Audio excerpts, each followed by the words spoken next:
Matanda na. Buksan mo ang pinto. Alam ko ang pamilya ninyo. Nag-iinuman at nagsasaya dyan.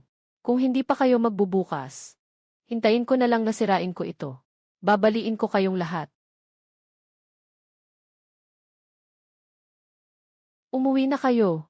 O mamatay.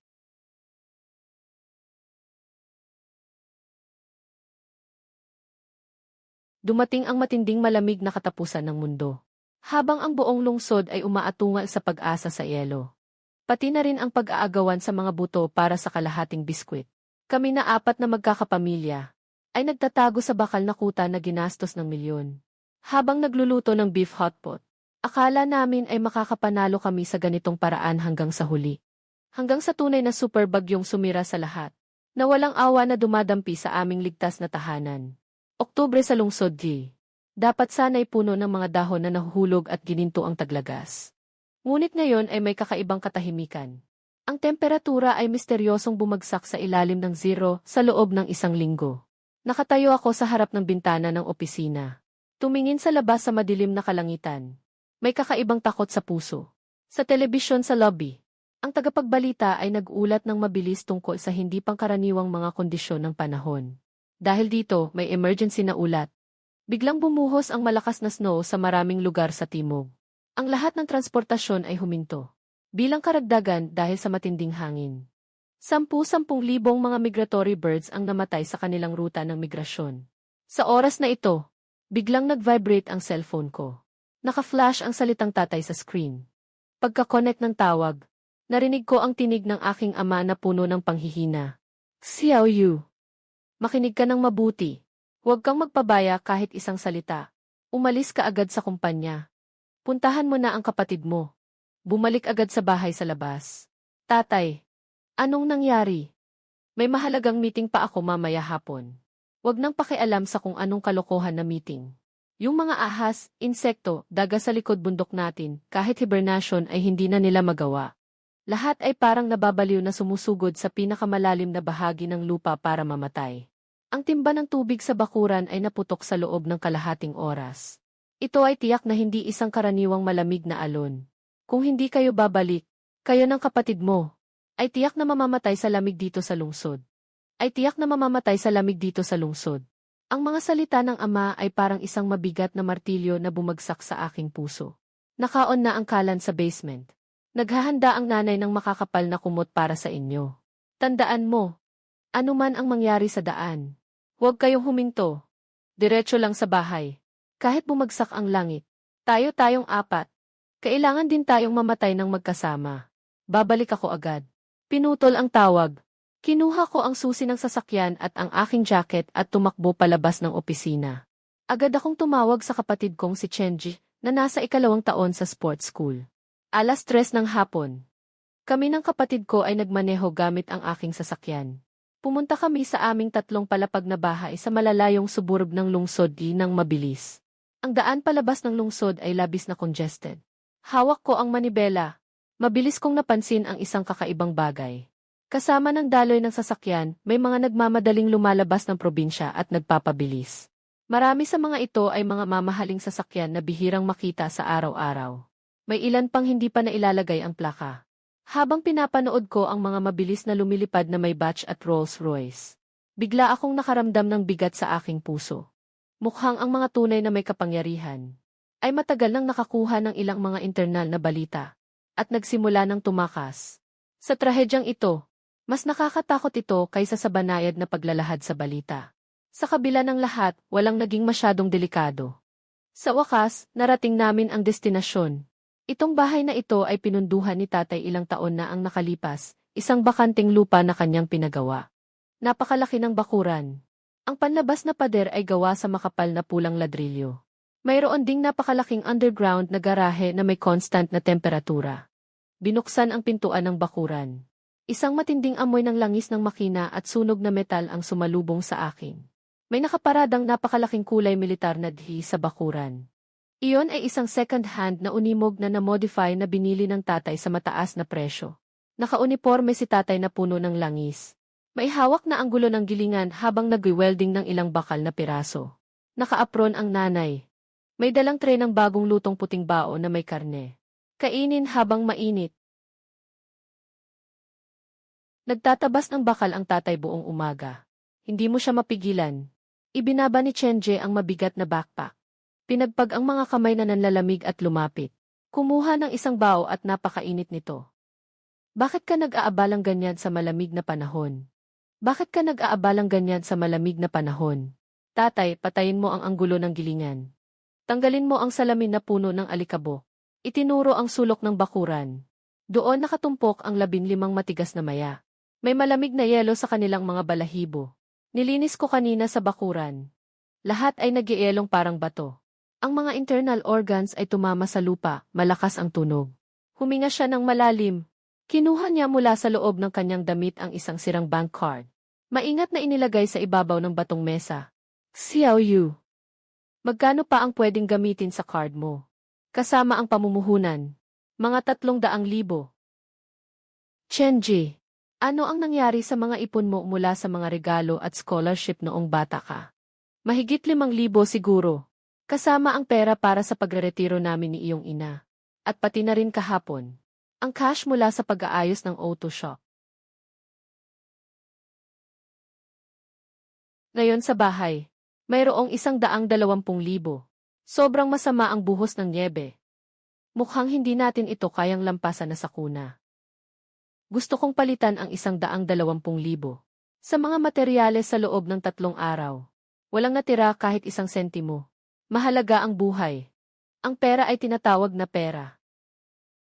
Basta't tayong 4 na pamilya, ay ligtas at sama-sama. Kahit na mawala ang yaman, maaari rin tayong kumita muli. Dad kasama si Chenje. Nagmaneho ng AC diretso. Papunta sa sentro ng coal distribution sa labas ng lungsod. Sa ilalim ng matinding lamig, kapag ang gas pipeline ay nag-crack o huminto sa pagdaloy, tiyak na babagsak ang electric grid. Ang tradisyonal na karbon ang tanging pag-asa. Direktang naglabas ng 10,000 yuan ang tatay. 20 toneladang dekalidad na walang usok na karbon. 50,000 coal briquettes. Ay unti-unting inilipat pabalik sa aming underground. Sa garahe at sa silong ng likod, upang maiwasan ang pagkatuyo ng uling. Naglatag si Papa at si Chenje ng 3 patong na makapal na waterproof na tela at nagkalat ng maraming apog sa paligid. Hindi sapat ang uling. Kailangan din ng bentilasyon.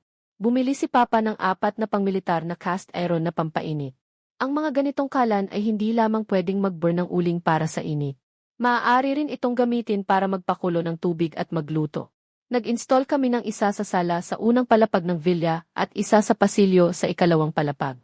Isang unit din ang inilagay sa master bedroom at sa underground garage. Upang maiwasan ang carbon monoxide poisoning. Nagbutas si Papa sa dingding. At ikinabit ang pinatibay na aluminum foil na exhaust pipe diretso sa labas.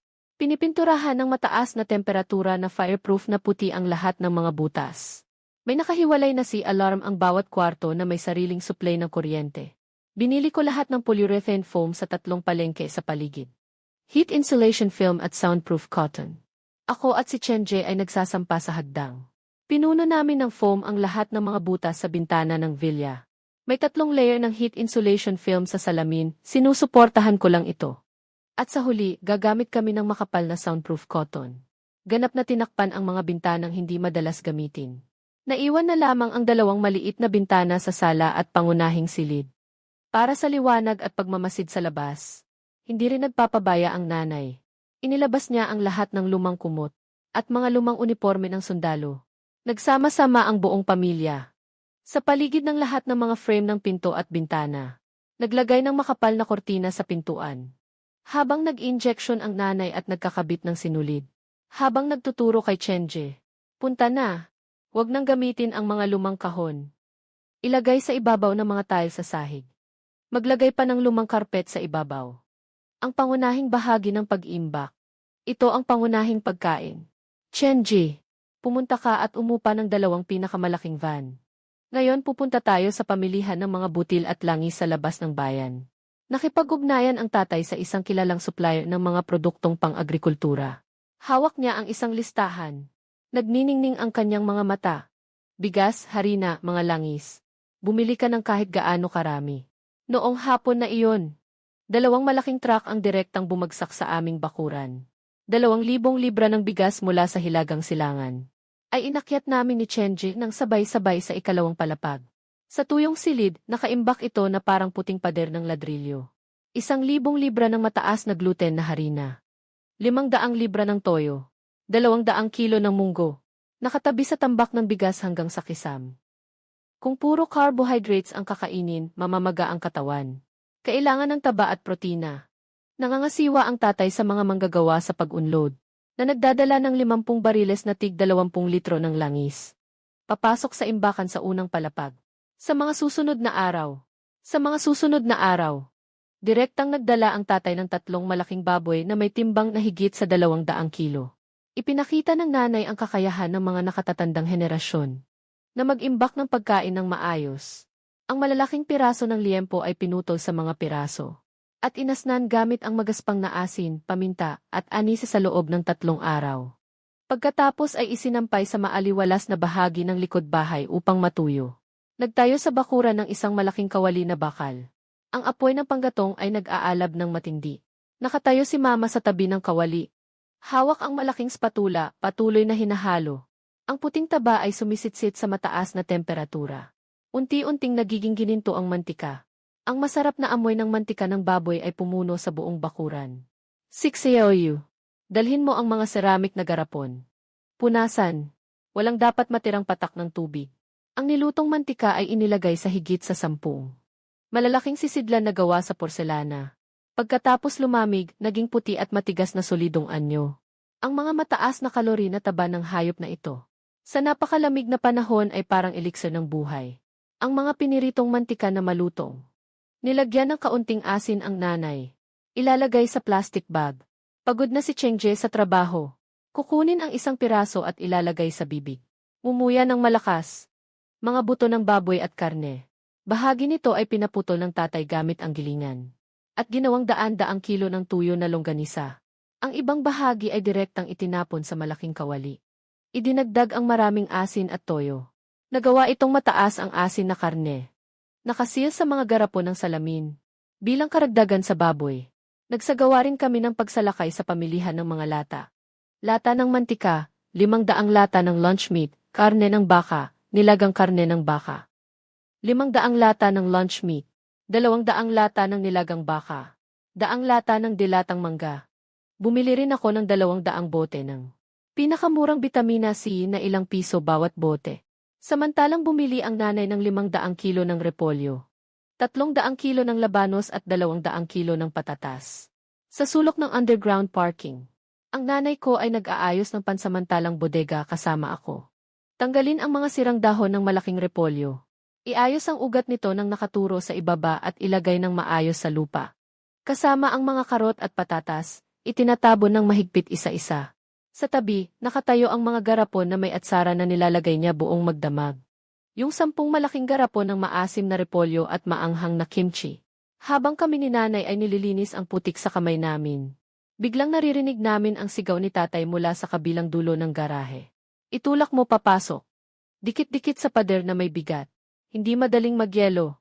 Siya at si Chenje ay naglalagay ng 1 toneladang tangke ng tubig. Napilit na itinutulak sa pinakailalim na sulok ng pader. Tatay, sapat na itong 5 tonelada para makainom hanggang sa susunod na taon ng kabayo. Lahat ng tubo ng tubig sa lungsod ay pumutok sa lamig. Ito na ang buhay ng buong pamilya. Sa tabi, ako at ang nanay ko ay nag-aayos ng 100 kahon ng mineral na tubig na parang pader. 5 kahon ng mga piraso ng purong tubig ng militar na parang kayamanan na nakalock sa moisture-proof box. 5 kahon ng mga piraso ng purong tubig ng militar na parang kayamanan na nakalock sa moisture-proof box. Kinabukasan, muling nag-invest ang tatay ng malaking halaga para magbutas ng malalim na balon. Minsan o mamaya, mawawalan tayo ng kuryente. Ang high-tech ay puro bakal na walang silbi. Tatay ay mariing pinindot ang bakal na baras. Tumingin habang ang malinaw na tubig mula sa balon ay sumisibol. Basta't may lakas pa ang pamilya natin. Hindi kami kailanman mauuhaw. Ang tubig at pagkain ay halos sapat na. Ngunit ang noo ni tatay ay hindi pa rin ganap na nakaka-relax. May gamot pa. Habang kumakain ng almusal, nakatingin siya sa orasan sa dingding. Sa matinding lamig, Isang simpleng sipon na walang gamot ay parang kalahating kamatayan. Xiao Yu, ikaw at ang nanay mo ay lumabas ngayon. Suriin ang lahat ng mga botika sa paligid.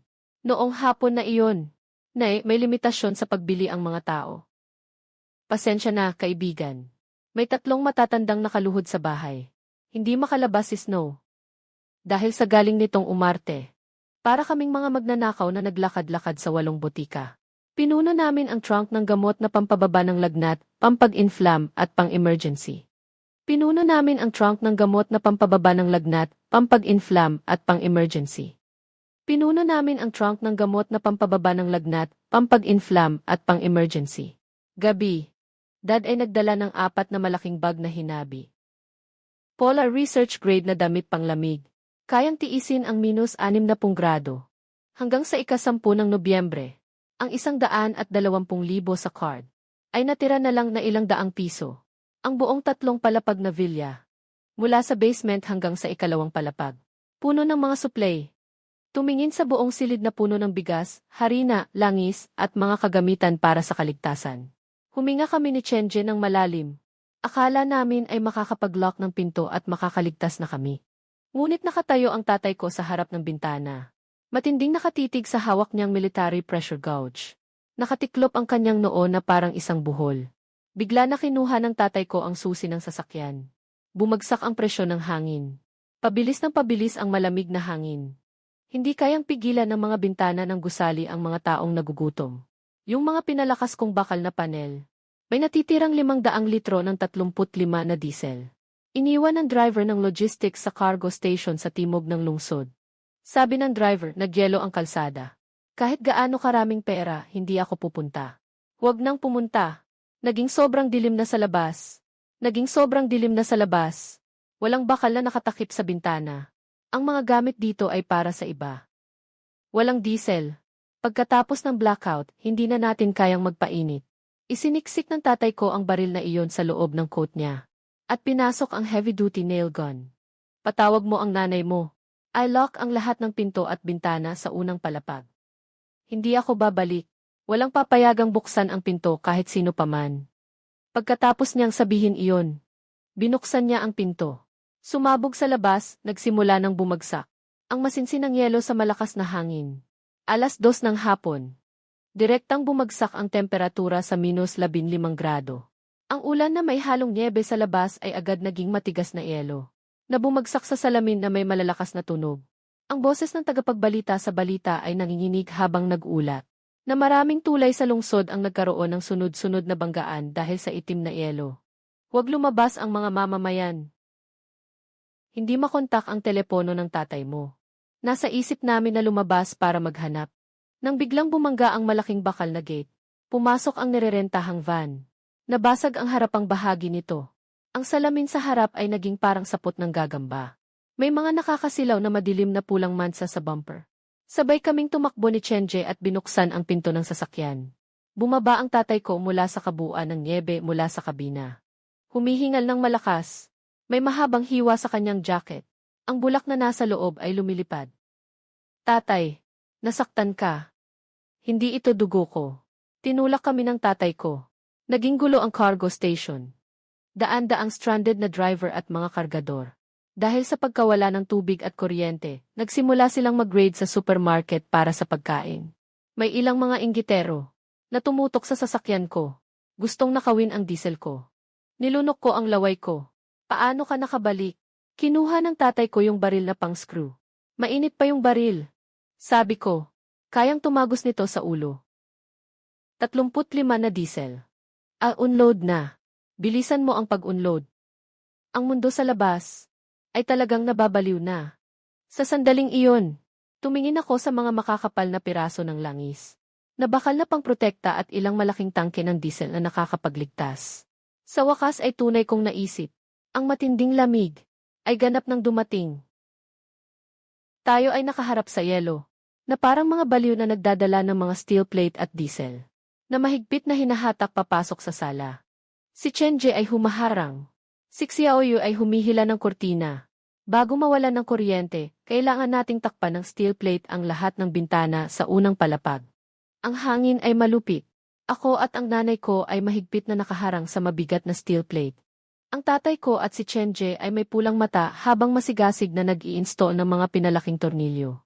Sa sandaling ang huling tornilyo ay pumasok sa dingding. Ang ilaw sa itaas ay kakaibang kumislap ng 2 beses. May narinig na malalim na tunog mula sa malayo. Ang transformer ng buong komunidad ay ganap na sumabog sa sobrang lamig. Sa sandaling nagkaroon ng blackout, ang loob ng bahay ay nahulog sa katahimikan. Sa dilim, ang bilis ng pagbaba ng temperatura ay nakakakilabot. Kahit na may 3 patong ng windproof membrane at polyurethane foam, ramdam ko pa rin ang matinding lamig na pumapasok sa mga siwang ng pader patungo sa aking mga buto. Isang sinag ng liwanag mula sa flashlight ang sumiklab. Huwag magpanik. Nandyan lang kayo, huwag gumalaw. Walang anumang alon ang boses ng tatay. Tama niyang nahawakan sa dilim. Ang backup power box sa ilalim ng mesa.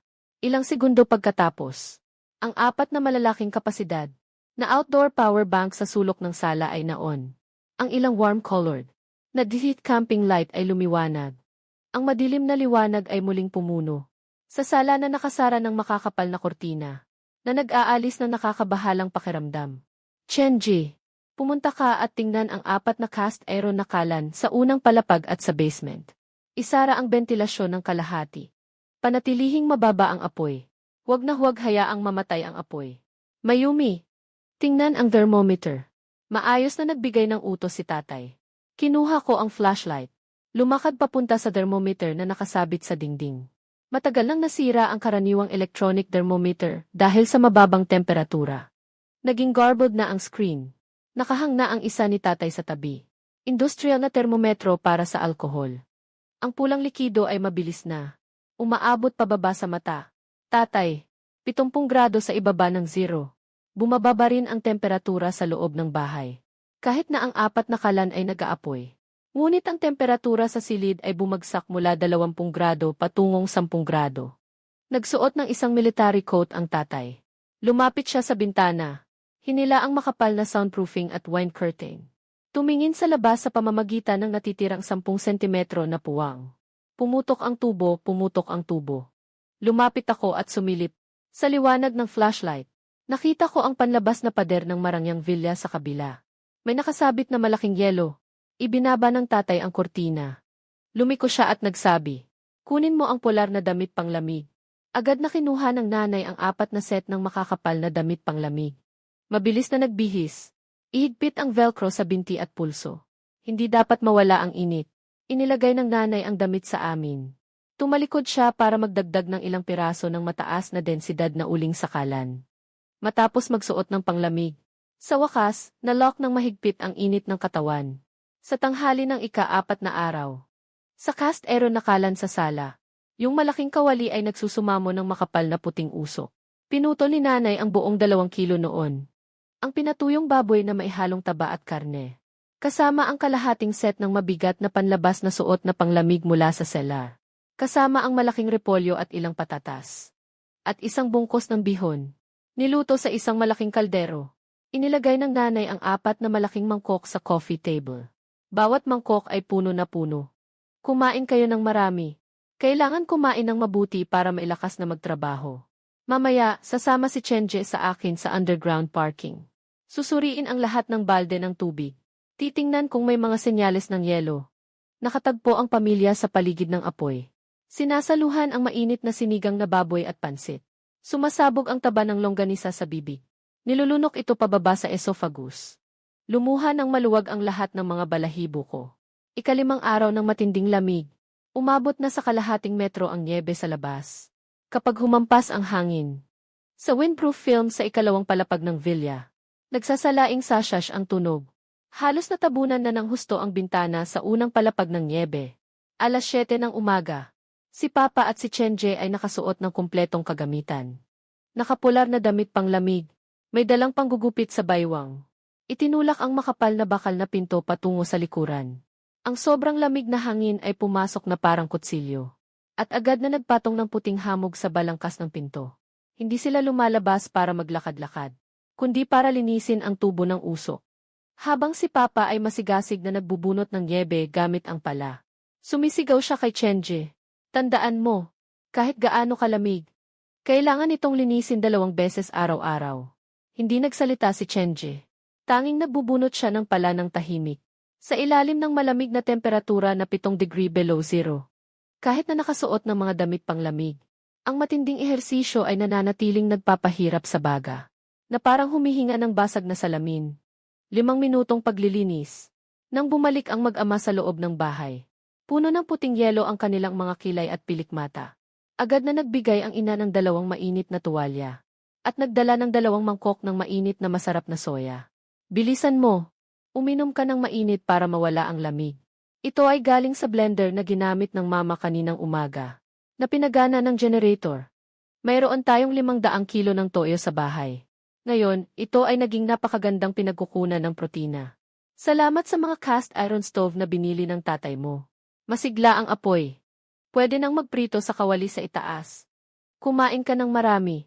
Ibalik ang lakas na naubos kanina.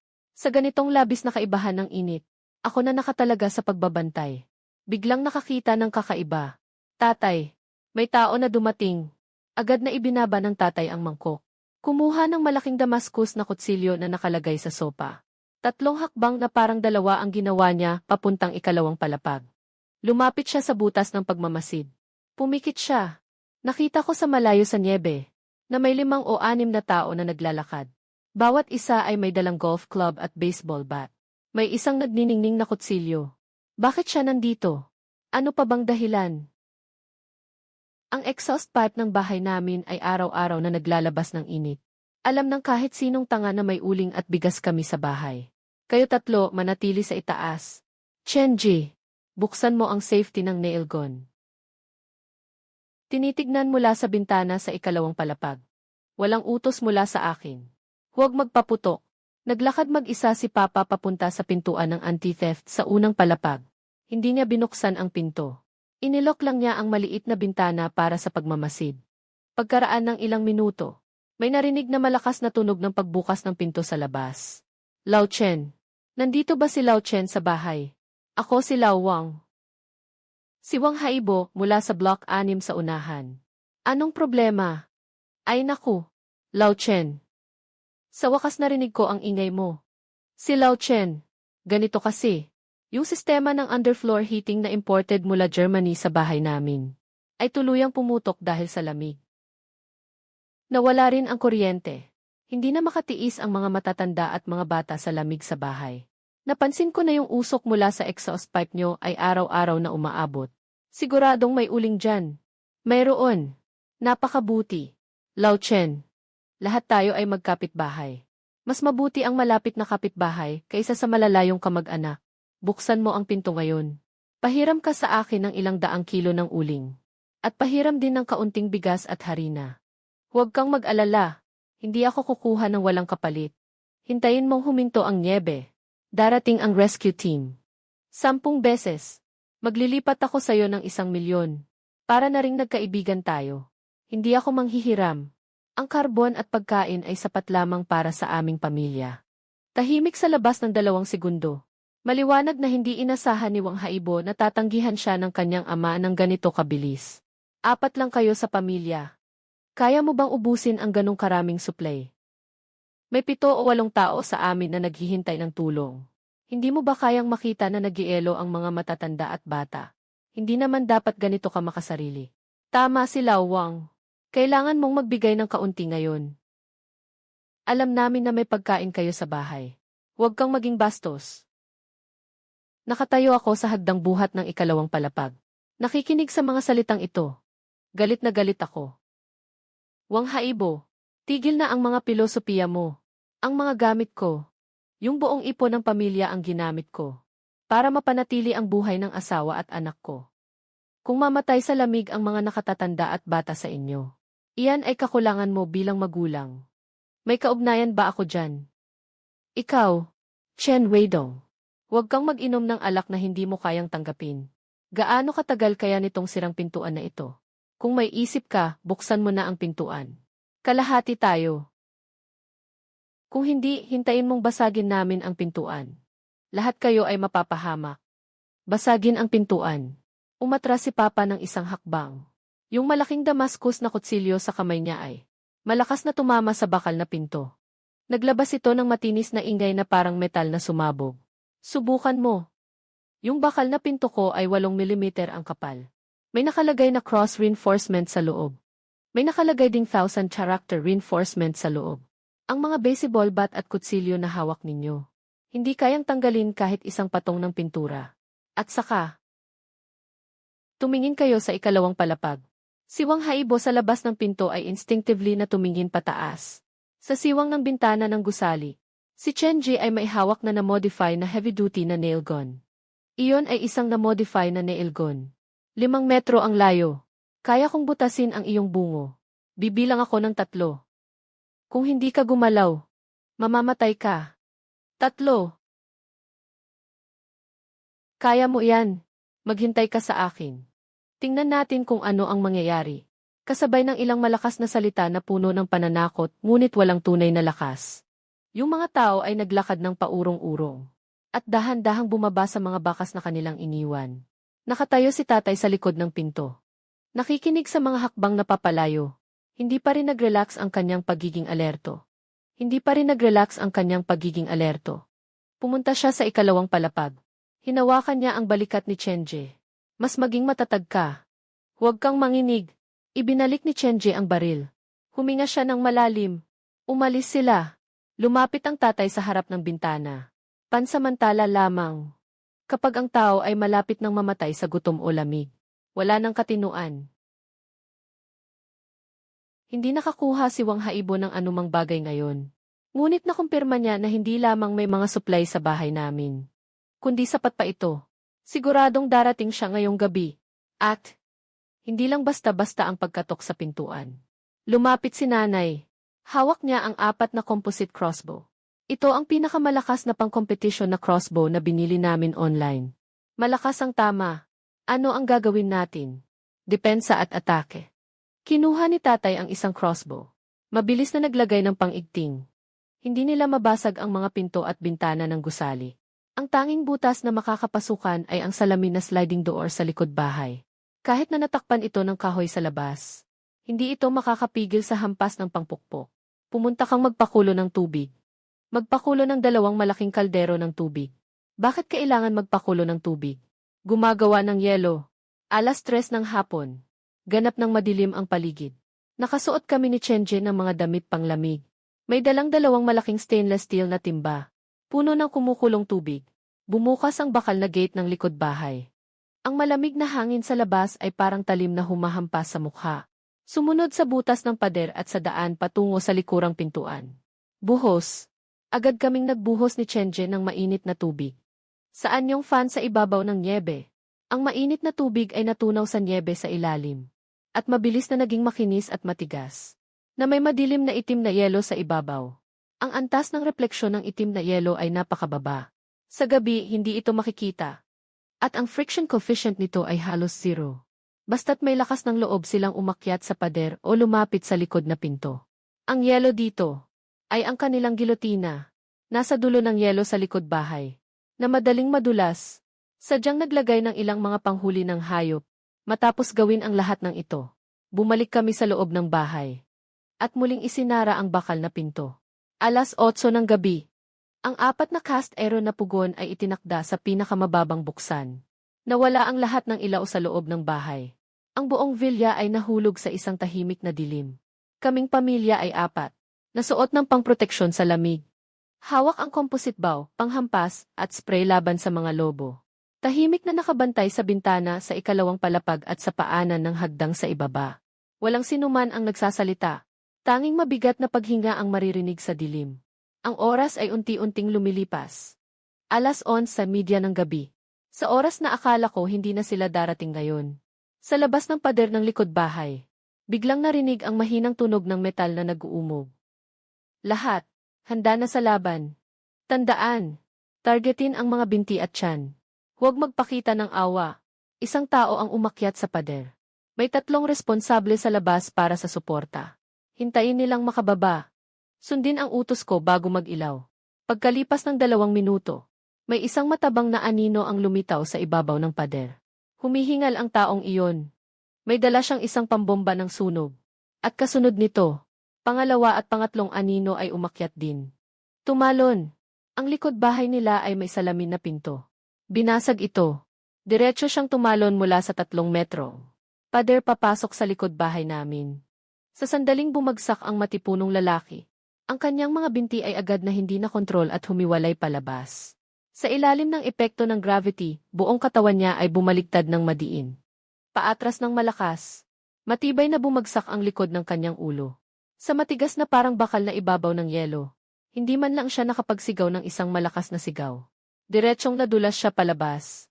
Bumangga sa mga poste ng arbor ng ubas sa likod bahay bago siya huminto. Hindi na kumilos. Si Lao Liu. Anong nangyari? Mabilis na sumunod at tumalon pababa. Mas malala ang kanyang sinapit kaysa sa una. Nawala rin siya sa balanse sa sandaling tumama sa lupa. Ngunit sa kanyang likas na reaksyon, sinubukan niyang sumuporta gamit ang kamay. Sa halip, nahulog siya ng pasulong. Dahil sa maliit na slope na espesyal na dinisenyo namin. Humanda ng paakyat, biglang sumabog ang napakasakit na sigaw. Yung malakas na lalaki ay natamaan ng may tinik na maliit na binti. Ng isang matalim na panghuli ng hayop na nakakagat ng mahigpit. Yung pangatlong tao sa tuktok ng pader ay natakot ng husto. Nakatayo sa pader, nahihirapan sa pag-akyat at pagbaba. Si Wang Haibo sa labas ng pader ay naglabas din ng takot na mura. Buksan ang ilaw. Sa radyo. Ang boses ng tatay ay malamig na walang kahit anong init. Pinindot ko ng buong lakas ang switch ng 2,000 lumens na tactical flashlight. Isang nakakasilaw na sinag ng liwanag. Agad na pumutol sa dilim. Tamang-tama sa mukha ng taong nasa bingit ng panganib sa dingding. Sumigaw siya ng masakit. Aking inabot ang aking mga mata ng instinctively. Sa sandaling ito, isang mahinang tunog na swoosh. Ang compound bow sa kamay ng tatay ay nagpapaputok. Yung tao ay bumagsak mula sa pader. Chen Weidong. Nangangahas kang pumatay. Marami kami. Wasakin ang salamin ng bahay niyo. Susunugin kayo hanggang mamatay. Chen Ji. Pumutok ng baril sa labas ng pader. Pigilin sila. Naintindihan. May mga baril sila. Tumakbo. May narinig na tunog mula sa labas na parang nagugulungan. Ang natitirang ilang tao. Kahit ang kasama nilang tinamaan ng palaso sa labas ay hindi na nila maasikaso. Parang nababaliw na tumakas pabalik sa kanilang pinanggalingan. Sa loob ng bakuran, naiwan na lamang ang matipunong lalaki na nahuli sa bitag. Napatuloy na humihiyaw sa sakit. Ang kanyang boses ay unti-unting humihina.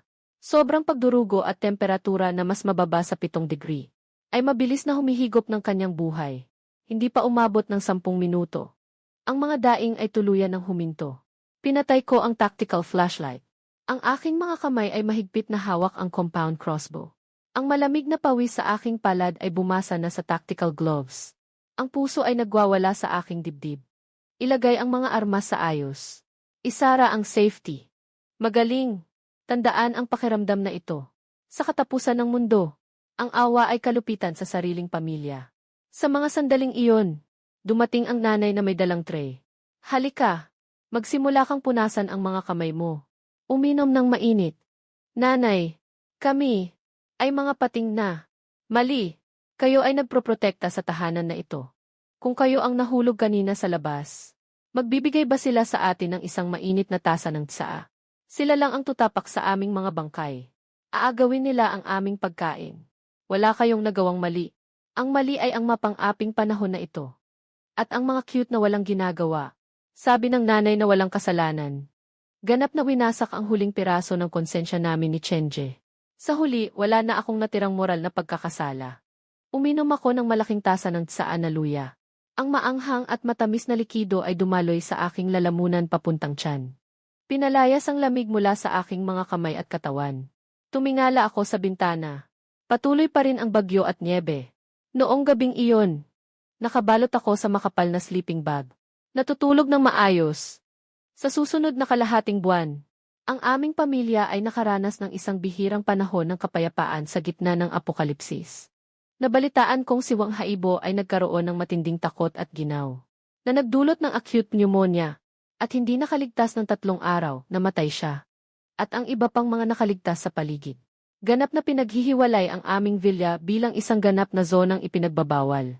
Sa umaga, si Mama ang namamahala sa pagluluto.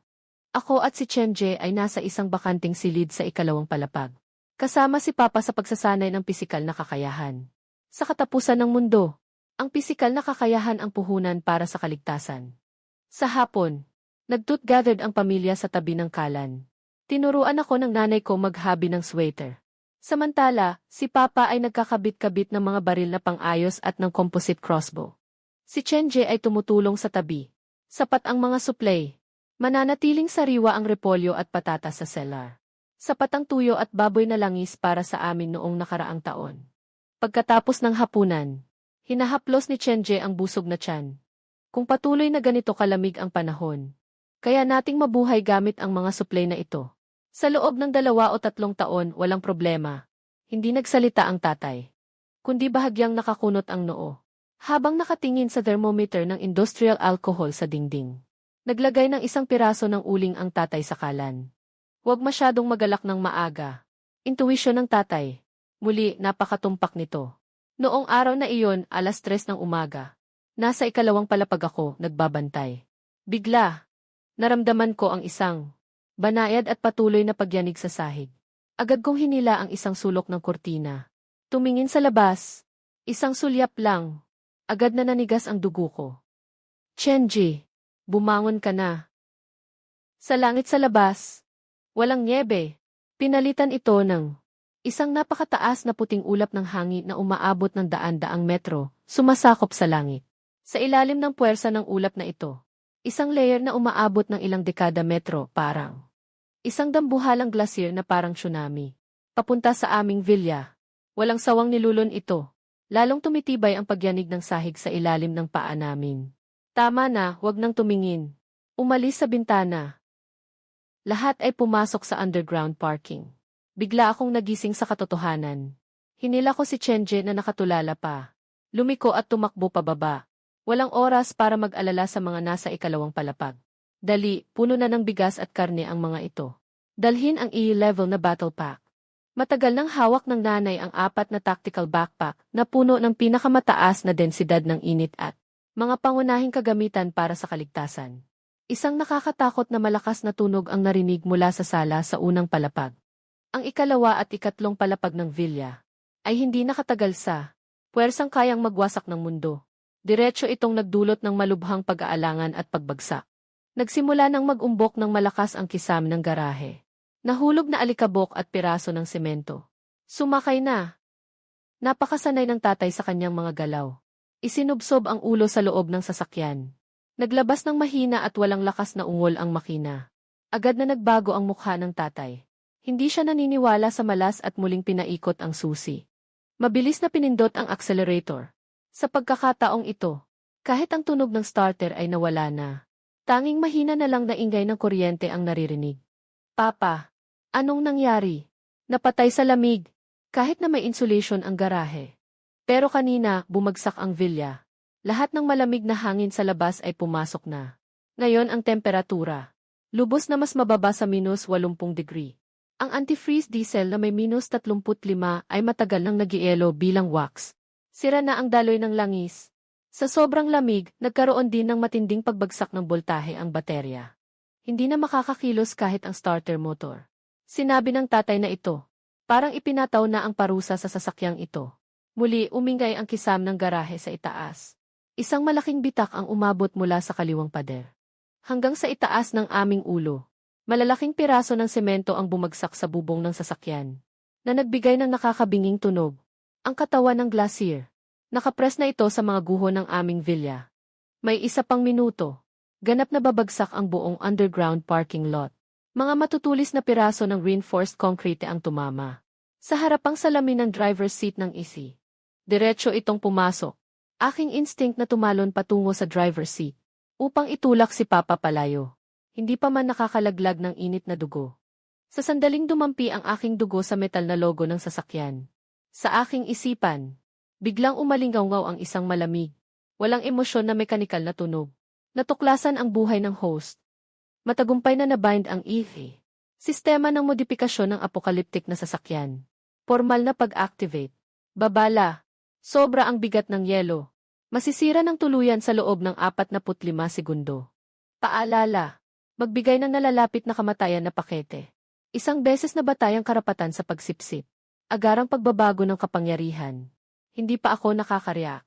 Biglang nag-project sa aking retina ng isang malinaw na semi-transparent na asul na panel. Sa panel, na-scan ang 3 na perspektibo ng buong underground parking lot. Sa sulok ng parking lot, nandoon ang mga lumang makina ng sasakyan na karaniwang itinatambak ng tatay. Mga daan-daang kilo ng mga ginawang bakal na sulok at grinder. Ilang toneladang walang usok na uling na hindi pa nasusunog. Lahat ay kumikislap ng berdeng liwanag. Natukoy na magagamit na materyal. 350 kilo ng lumang mataas na karbon na bakal. Inabando ng silindro ng internal combustion engine. 2 toneladang mataas na densidad na walang usok na uling.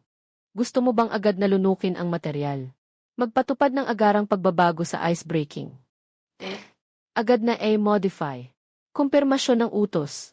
Nilalamon ang materyal. Sa susunod na segundo, isang eksena na lubos na lumalabag sa mga batas ng pisika. Ang nangyari sa harap ng aming pamilya. Sa sulok ng garahe, yung mga nakatambak na lumang bakal at mga piyesa ng makina, biglang naging mga agos ng metal na kulay pilak. Diretsong penetrate sa dilim, na nagmamadaling pumasok sa loob ng bahay na sasakyan na aming sinasakyan. Yung ilang toneladang uling na walang usok. Ilang toneladang uling na walang usok ay naging purong itim na pulbos. Habang pumapasok sa sasakyan, ang mga partikulo ay nahigop papasok sa makina. Nagulat ang tatay, at agad na bitawan ang manibela. Si Kuya Chen at si Nanay ay nakatingin ng mabuti, na nakatitig sa labas ng bintana ng sasakyan. Ito ay parang eksena sa isang science fiction na pelikula. Ano ito? Tatay, wag mo nang alamin kung ano ito. Hawakan mong mabuti ang manibela. Nakalusot na. Naubos ang materyales. Nasa proseso ng pagbabago. Nakatabing ng makapal, na naglalabas ng madilim na kinang, na pinagsamang mataas na carbon steel na armor. Mabilis na bumalot, sa salamin ng sasakyan, na pinalitan ng may metal na grid na bala-proof, na salamin na hindi madaling mabasag.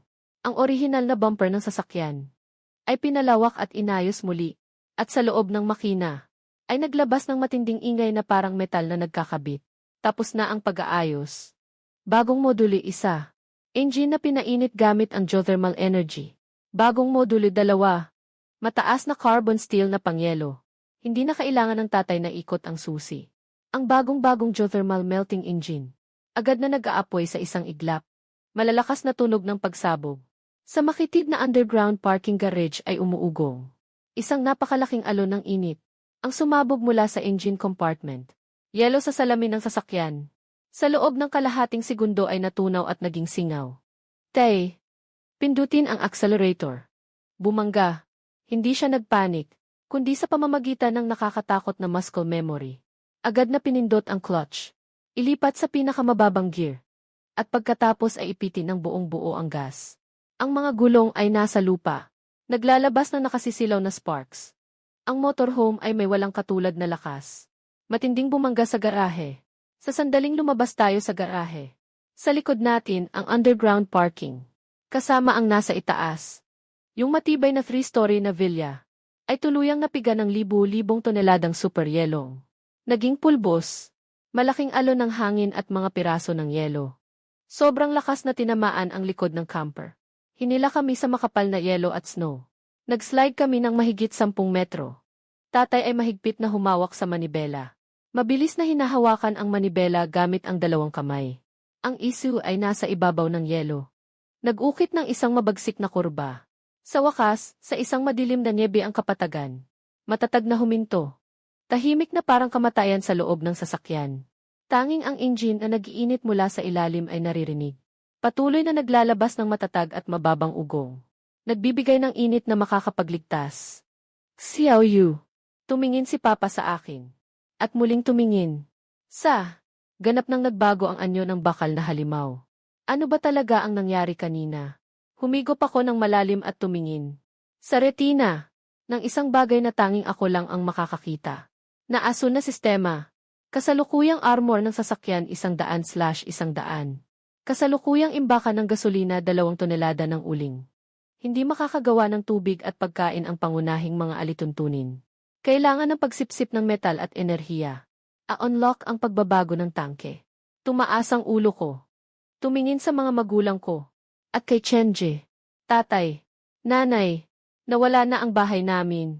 Karamihan sa mga supplies ay nakabaon din sa ilalim.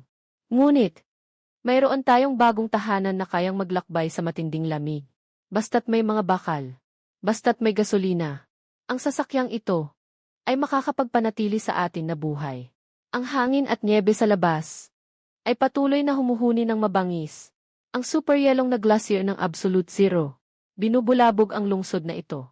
Ngunit sa loob ng 20 degree na temperature, ng makapal na bakal na dambuhala, kami ng aking pamilya na 4, ay nagsimula ng bagong yugto ng pagliligtas sa katapusan ng mundo. Ang Unimo camper ay nagbubuka sa madilim na yelong kapatagan. Hinahati ang bagyo at nyebe. Tumakbo ng buong kalahating oras.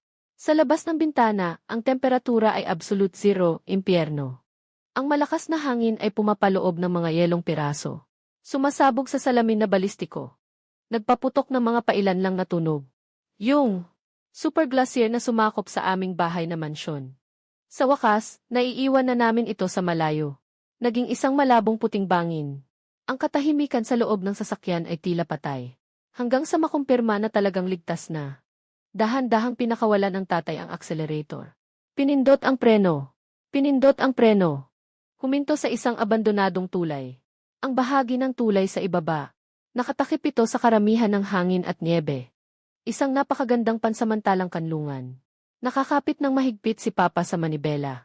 Nakatukod ang noo sa ibabaw nito. Mahabang huminga ng maluwag. Hinakpakan ni Mama ang seatbelt. Tumalon mula sa likod na upuan papunta sa harap na upuan. Weidong.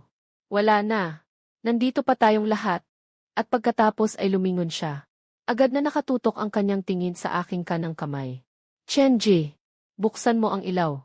Kunin mo ang E-level na emergency kit ng ate mo. Nagsimula nang magliwanag ang ECU warm light sa itaas ng sasakyan. Mabilis na binuksan ng nanay ang emergency kit. Kinuha ang iodine swab. Yunan ba iyaw at sterile na bendahe. Tiisin mo lang. Binasa ng nanay ang swab sa iodine. Pinindot ito sa sugat ko. Humigop ako ng malamig na hangin. Ek! Halos-halos maputol ang kamay mo. Hindi pwedeng maputol. Hindi nasira ang tendon. Umangat ang ngipin ko. Pinapanood ko si nanay na mabilis na nilalapatan ng gamot. Nagbabalat. At sa huli, nilagyan ng makapal na gauze at tiniklop ng mahigpit. Natapos ang paggagamot sa sugat. Huminga ang nanay. Ngayon, sino ang makakapagpaliwanag sa akin? Kung ano ang nangyari sa sasakyang ito? Wala akong itinago. Ang tunog na narinig ko kanina sa isip. At sa retina, yung tanging ako lang ang nakakakita. Panel ng sistema na kulay asul na malalim. Nirepaso ito ng buo. Sa loob ng sasakyan, muling pumasok sa isang maikling katahimikan. Ibig sabihin, yung tinatawag na sistema ng pag-upgrade ng end of days na battle car. Kailangan lang nitong lunukin ang mga lumang metal at enerhiya para mapalakas ang sasakyan na ito. Hindi ito makakagawa ng bigas mula sa wala at hindi rin makakagawa ng tubig. Ang pangunahing lohika nito ay ang pisikal na pagbabago ng pantay na kapalit. Katatapos lang lumabas mula sa garahe. Nakumonsumo ng mahigit 300 kilo ng lumang bakal at 2 toneladang walang usok na uling. Nakuha lang ang pira-pirasong dulo ng yelo ng tren at ang kasalukuyang geothermal engine. Kung makakagawa siya ng pagkain, ay hindi na ito makatuwiran. Basta't masisiguro ang lakas at depensa ng sasakyan na ito. Sa ganitong malamig na panahon na 80 degrees, parang mayroon na tayong isang gumagalaw na kuta. Pero, Dad, nawala ang aming vilya. Ilang libong kilo ng bigas sa bodega. Daan-daang lata ng karne. Napakaraming uling. Lahat ay naipit sa ilalim ng yelo. Ano na ang kakainin natin ngayon? Ang sinabi ni Chenji ay tumama sa pinakamalaking sakit na nararanasan namin ngayon. Bakit ka naguguluhan? Tumayo ka. Pumunta ka sa likod na bahagi ng tirahan ng sasakyan. Pumunta si Papa sa harap ng huling imbakan. Isang iglap niyang binuksan ang metal na roller door. Pumasok ang sinag ng flashlight. Sabay kaming napalaking mata ni Chenji. Sa loob ng imbakan, 4 na lalagyan ng imbakan ng tubig. Dozens ng mga supot ng vacuum-sealed na bigas mula sa Northeast. 10-10. Mga ceramic jar na puno ng solidong baboy na mantika. 3 malaking kahon ng dilata na luncheon meat. at ilang daang piraso ng mataas na densidad na honeycomb coal, at 2 toneladang walang usok na uling. Ika-5 araw ng matinding lamig. Iyon ay si Wang Haibo na nagdala ng tao para basagin ang pinto. Noong gabing iyon, naramdaman ko na masyadong malaking target ang villa. Madaling maatake. Kaya nitong nakaraang kalahating buwan, tuwing hatingabi habang natutulog kayo, dahan-dahan kong inilipat ang pinakamahalagang kagamitan para sa kaligtasan. Sa ilalim ng sasakyang ito, sa loob ng imbakan, ng itlog, hinding-hindi dapat ilagay sa isang basket. Sige na, nakaligtas ang buhay ko. Nandito pa rin ang ari-arian ko. Nabali ang sasakyan. Medyo mabigat ang atmosfera. Sa labas ay -80 degrees. Dahil nakaligtas na tayo, kailangan nating kumain ng mainit na pagkain bilang selebrasyon. Chenji, ilabas mo ang portable stove. Xiao Yu, magbukas ka ng 2 dilata ng beef stew. Pagkatapos ng 0 minuto, sa maliit na mesa ng camper van, nakatayo ang isang kumukulong. Maliit na kawali na gawa sa hindi kinakalawang na asero. Nasa loob ng kawali ay may 2 piraso ng tinapay, na may halo na 2 malaking lata ng nilagang baka. Sa ibabaw ng lata, mayroong marangyang 4 na itlog na pinirito. Nasa tabi nito ay may isang takal ng bagong nilutong. Mainit at maasim na tsokolate na mailuya. Kami ng 4 sa pamilya. Nagkakasya sa makipot na upuan. Bawat isa ay may dalang isang hindi kinakalawang na mangkok. Malakas na kumakain. Mainit na beef noodle soup. Nang dadal ng mangkok, tinitingnan ang matinding bagyo sa labas ng bintana. Tumingin muli sa loob ng sasakyan na may nakabukas na mainit na ilaw. Habang kumakain ng mainit na noodles. Sa wakas, may bahagyang ngiti na lumabas sa aming mga labi. Tatay, saan tayo susunod? Kumuha si tatay ng isang pisikal na mapa ng transportasyon ng lungsod at mga kalapit na lalawigan mula sa emergency bag. Inilatag sa mesa. Gumamit siya ng pulang lapis. Nag-drawing siya ng isang bilog sa mapa. Yung super glacier. Tumatakbo ito mula hilaga papuntang timog. Kahit hindi ito mabilis, malawak ang sakop nito. Ang lungsod ng Emi ay tuluyang wala ng pag-asa. Mananatili ka dito, mauwi ka sa pagkakabaon. Pumunta tayo dito. Sa geothermal refuge sa timog na bahagi ng If Province. Alam ko na noong bago ang sakuna nang nagmamaneho ako ng long-distance logistics. Na may isang malaking underground magma activity belt sa If Province. Bago dumating ang matinding lamig, doon ay nagmadali kaming magtayo ng malaking shelter. Basta makayanan lang ang makarating doon. May pag-asa pang mabuhay. 800 kilometro kung sa panahon ng kapayapaan. Isang araw lang ang biyahe sa highway. Pero sa ngayon, sa ilalim ng 80 degrees, ang mga daan ay natabunan ng mga abandonadong sasakyan. At ilang metrong kapal ng yebe na ganap na humarang. Sa isang nagyayelong katapusan ng mundo. 800 kilometro. 100-daang buhay at kamatayan na daan. Xiao Yu, buksan mo ang iyong system panel. Tingnan mo ang estado ng sasakyan na ito ngayon. Kaya ba nitong suportahan tayo? Natapusin ang 800 kilometro na ito. Sasakyan, unimog na bahay kotse. Panggatong, 2 toneladang uling na walang usok. Chassis, mabibigat na gulong. Babala. May higit sa 2 metro ng yebe sa unahan. Kasama ang mga hadlang sa daan. Madaling masangkot sa gulong. Inirerekomenda. Mag-ipon ng mga basura na metal at goma. A-unlock ang all-terrain triangular tracks. Kulangan ng gasolina. At ang mga gulong ay nasa malalim na nyebe. Hindi talaga makatakbo ng mabilis. Sinasabi ng sistema na kailangan ng basura na bakal at goma. Sa labas ng tulay na ito, puno ng mga sasakyan sa pangunahing kalsada na inabandona dahil sa matinding lamig, hindi ba? Hindi ba't lahat ng iyon ay mga materyales na handa ng gamitin? Libingan ng mga sasakyan. Bukas, sa pagdapo ng liwanag ng araw. Maglalakad tayo sa kahabaan ng pangunahing kalsada. Kapag nakatagpo ng mga abandonadong sasakyan, direktang papasok sa sistema. Kailangan nating magpatuloy. Magbabago ng daan. Gawing isang tunay na mabigat na tank. Gawin itong isang tunay na mabigat na tank. Kinabukasan ng umaga. Sabi ay madaling araw. Ngunit ang langit sa labas ng bintana ay nananatiling madilim tulad ng isang maruming basahan. Si Mama ang pinakamaagang bumangon. Gumamit ng gas stove. Nagluto ng isang palayok ng malapot na oatmeal na may kalahating piraso ng longganisa at 4 na pritong itlog. Matapos ang almusal na ito, kami ng buong pamilya ay pumasok sa pinakamataas na antas ng estado ng digmaan. Pumunta upang suriin ang mga strap ng supply sa living pod. Lahat ng mga timba at uling ay dapat na nakatali ng mabuti. Hindi magiging maganda ang kondisyon ng kalsada mamaya. At pagkatapos ay hinila ang bolt ng heavy-duty na nail gun sa kamay. 6 AOU. Magsuot ng pang-escape na panglamig sa polar. Pagkatapos ay makatagpo ka ng mga abandonadong sasakyan. Kailangan mong bumaba ng sasakyan para makipag-ugnayan sa mga kalawang na bakal. Para masipsip ito ng sistema. Ako ang bahala sa pagbibigay proteksyon sa iyo. Nagmumukha akong pumayag. Mabilis kong isinusuot. Yung suot na iyon. Mabigat na pangkalikasan na suit na pangproteksyon. Isuot ang salamin na panghangin at mga tactical gloves. Pumasok si Papa sa driver's seat. Isinagad ang accelerator. Pinainit ng geothermal ang makina. Naglabas ng malalim na ungol. Unimog. Ang issue ay nagdurog ng mga yelo sa ilalim ng tulay.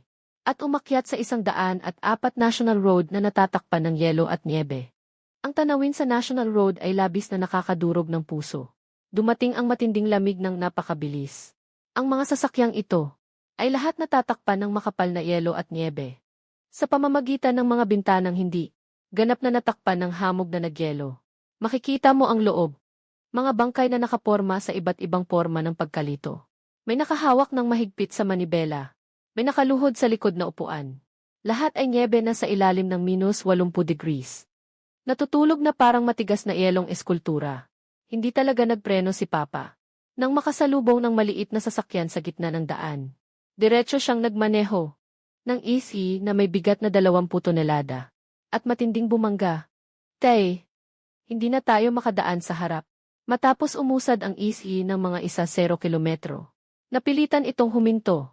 Sa harap ng pambansang kalsada.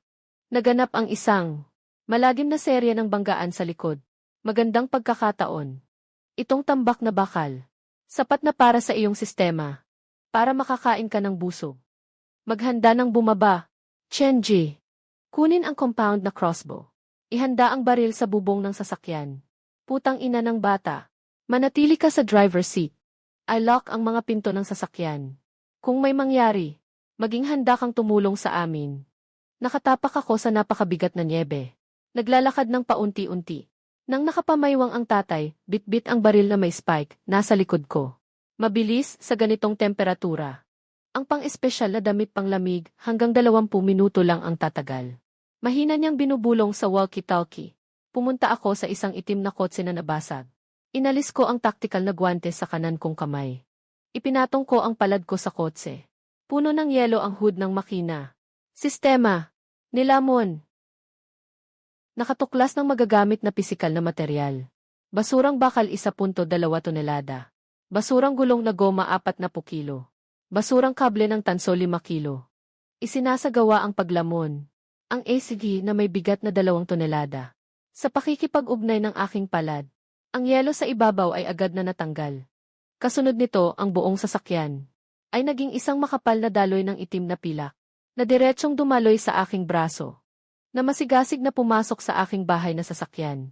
Sa loob lamang ng 5 segundo, sa lugar ay natitira na lang isang bunton ng plastik na panloob na bahagi na hindi maabsorb ng sistema, at ilang nakalupas na bangkay. Nakahanda na ang mga materyales. Kasalukuyang progreso. 15% ng all-terrain triangular track module. Dagdag na 5% sa composite armor. Ipagpatuloy. Habang ang mga inabandunang sasakyan ay nagiging mga daloy ng liwanag na umaagos papasok sa ihi. Ang malaking hadlang na bakal sa riles ay unti-unting nawawala sa ating paningin. At ang unimog fee sa likuran natin ay nagiging mas makapal ang armor sa labas. Sa oras na pinindot ko ang aking kamay, yung truck na nakaharang sa gitna ng kalsada, na isang mabigat na semi-trailer, ay naghahanda para sa pinakamalaking pagsipsip. Nang isang bala ang dumaan sa aking helmet, at tumama ng malakas sa bakal ng trailer. Atake ng kaaway. Magtago. Chenji. 12:00 na direksyon. Ikalawang palapag ng abandonadong istasyon ng gasolina. Tahimik na iniulat ng tatay ang lokasyon sa pamamagitan ng intercom. Nakita na. 2 target. May mga homemade na shotgun. Sa ilalim ng chassis ng trailer. Abandonadong istasyon ng gasolina ng Sinopec. Sa likod ng sirang bintana ng gusali. May bahagyang 2 anino na nakabalot sa lumang kumot. Iyan ang teritoryo namin. Saan nanggaling ang mga ito? Na naglakas loob na agawin ang aming bakal. Yung itim na sasakyan may kakaiba. Kanina, hinawakan ng babae yun. Nawawala ang ilang sasakyan. May multo ba? Multo, ano ka ba? Siguradong gumamit sila ng high-tech na panghiwa. Ang laki ng sasakyan na iyon. Siguradong may pagkain at carbon sa loob. Patayin sila. Ang sasakyan ay para sa atin.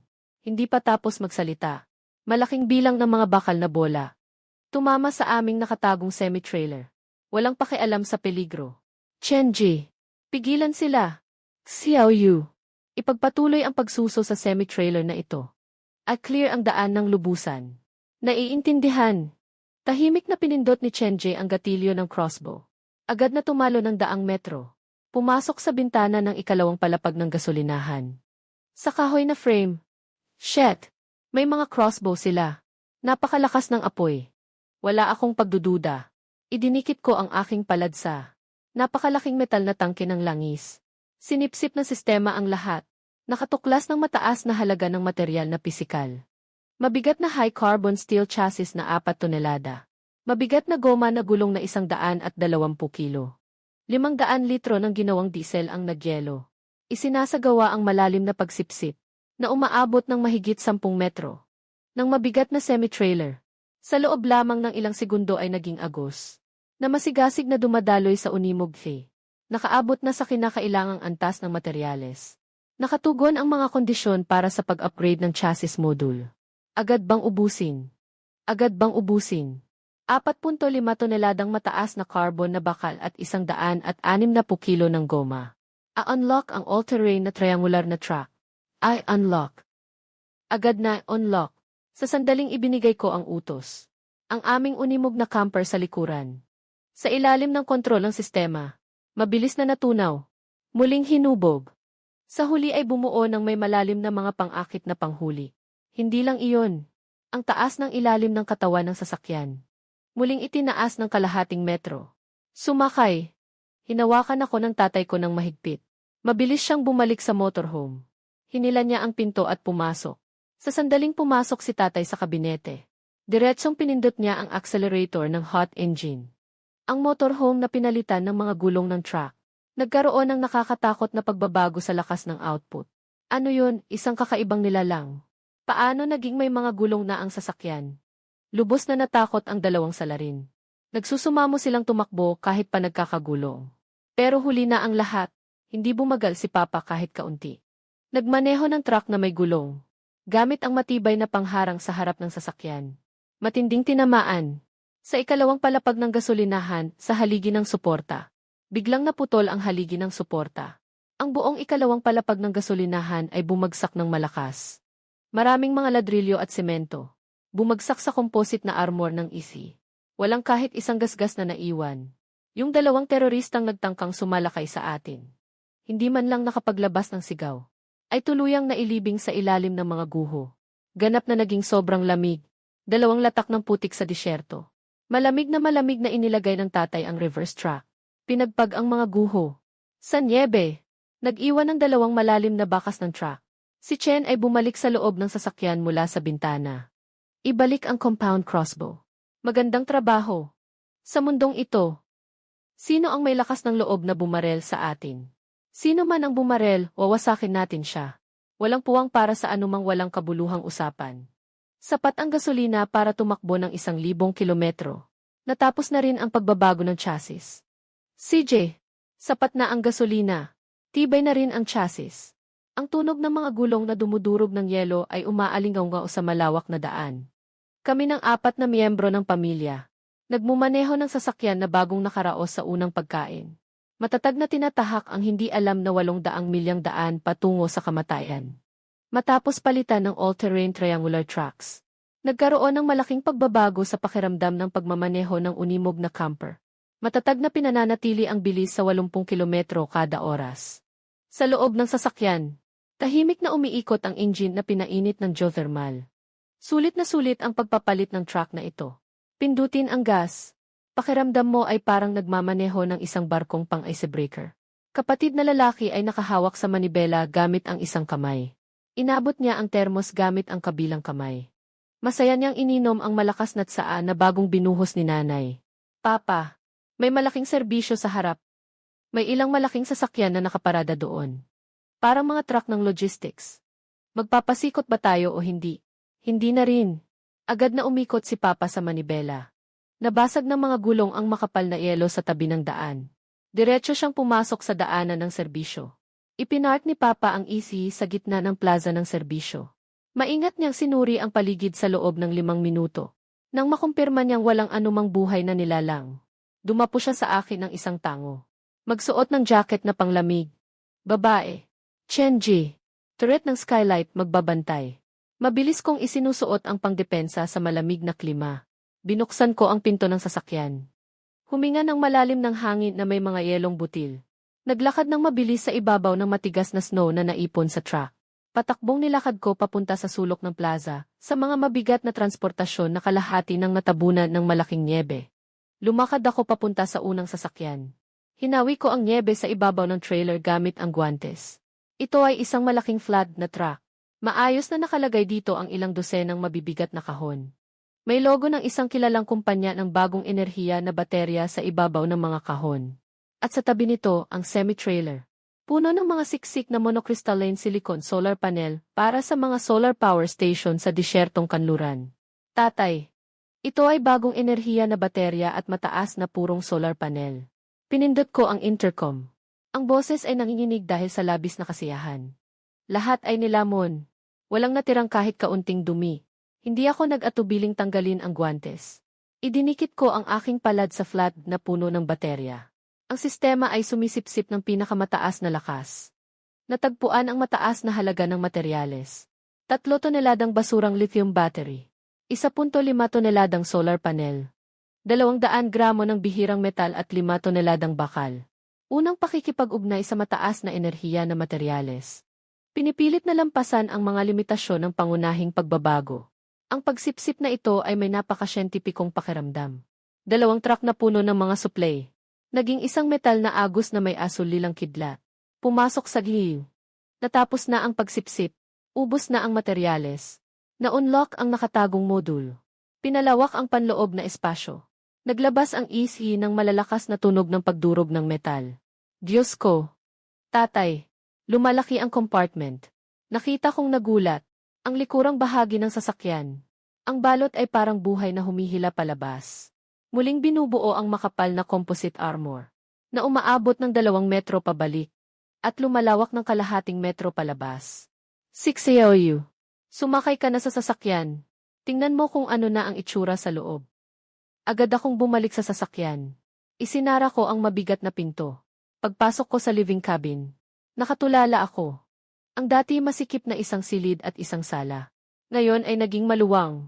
Ang pinaka hindi ka panipaniwala ay sa pinakadulong bahagi ng sasakyan, na dati ay puno ng mga balde at imbakan ng uling, ay maingat na muling pinlano ng sistema. Sa tabi ng imbakan, ay may mataas na lakas na transparent na bala-proof na salamin. Nakahiwalay na mga silid, may nakalagay na professional na full spectrum. Ilaw para sa paglago ng halaman sa itaas, na naglalabas ng malambot na purplish-red na liwanag. Ito ay isang greenhouse. Biglang hinila ng nanay ko ang pinto ng silid. Isang mainit at mamasa-masang hangin ang sumalubong. Chenji. Mabilis na kunin ang buhangin mula sa storage shed. Si Chen ay mabilis na nagdala ng itim na lupa. Ibinuhos ito sa planting box. Ang nanay ko ay parang humahawak ng napakahalagang kayamanan. Mula sa kanyang bulsa, kumuha ng isang plastic zip bag na puno ng mga buto ng mabilis na tumutubong gulay na binili gamit ang pera sa gutom at lamig. Mga batang repolyo, litsugas, sibuyas at bawang. Maingat na inilatag ng mama ang itim na lupa. Dahan-dahan niyang pinindot ang lupa gamit ang daliri, upang makagawa ng maliliit na butas. Ipinakalat ang mga napakaliit na buto dito. Sa huli, maingat na diniligan ito ng maligamam na tubig. Sa ilalim ng buong spektrum na ilaw para sa paglaki ng halaman. Sa pulang lilang liwanag nito, yung kamay ng nanay na puno ng mga matandang kalus. Nangangalog ng bahagya. Kaya nitong magtanim. Talagang kaya nitong magtanim. Ako at si Papa ay nakatayo sa labas ng glass chamber. Tahimik naming pinapanood ang eksenang ito. Itong 5 metro kwadrado na glass chamber. At ang ilang maliliit na binhi. Nagre-representa ito ng isang nakakatakot na emosyonal na halaga. Pag-asa. Basta may mga berdeng halaman na lumalago. Hindi ka magpapraning. Sige na, ma. Naitanim na ang binhi. Maghintay na lang na tumubo. Sige, maganda. Pagkatapos ng kalahating buwan, magluluto si nanay ng dumplings na may repolyo at baboy para sa inyo. Habang kami ng buong pamilya, nag-i-enjoy sa ganitong marangyang init ng pamilya. Sa gitna ng control panel sa kabina, biglang may umalingaw na matinis na pulang alarma. Babala! Babala! Likha ng panahon sa likuran. Nakaranas ng matinding kakaibang pagbabago. Mabilis na lumingon ang tatay. Tinutok ang tingin sa radar screen. Sa screen! Sa likuran ng aming sasakyang pangkampo. Sa humigit kumulang 50 kilometro. May lumitaw na isang napakalaking madilim na pulang anino. Ano iyon? Ang super glacier ay humahabol na. Hindi iyon glacier. Hindi ganito kabilis ang glacier. Agad na inilipat ni Papa ang radar.